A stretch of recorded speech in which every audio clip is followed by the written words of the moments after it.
Hi friends, welcome to it's our time by Viji. இது நம்ம நேரம். நம்ம நேரத்தில் நம்ம இன்றைக்கி பார்க்க போகிறது ஒரு திருப்புகழ் பாடலும் அதற்கான விளக்கமும். கந்தபுராணத்தில் வரும் கச்சியப்ப சிவாச்சாரியார் அவர்களுடைய ஒரு பாடல்.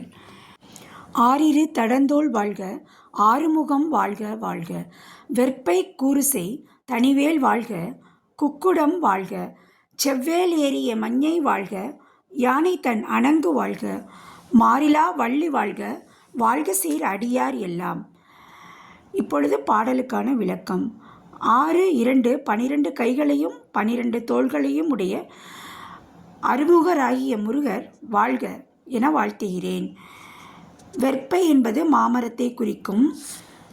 போரின் போது சூரபத்மன் முருகனுக்கு பயந்து கடலுக்குள் போய் ஒளிந்து கொண்டானாம். அப்பொழுது முருகர் கடலை வற்ற வைத்து விடுகிறார். வேறு வழி அறியாது சூரபத்மன் ஒரு மாமரமாக மாறிவிடுகிறான். அதை அறிந்த முருகன் மாமரத்தை 2ஆக கீறிவிடுகிறார். அதுதான் வெற்பை கூறுசை தனிவேல் வாழ்க. அந்த மாமரம் மயிலாகவும் சேவலாகவும் மாறிவிடுகிறது. இவ்வாறு வெற்பை கூறு செய்த முருகனுடைய வாளை வாழ்த்துகிறார். குக்குடம் வாழ்க. குக்குடம் என்பது சேவலை குறிக்கும். செவ்வேல் ஏறிய மஞ்சை வாழ்க. செவ்வேல் என்றால் மயில் என்று பொருளாகும். மயிலின் மேலேறிய முருகனை நான் வாழ்த்துகிறேன் என்று பாடுகிறார். யானை தன் அணங்கு வாழ்க.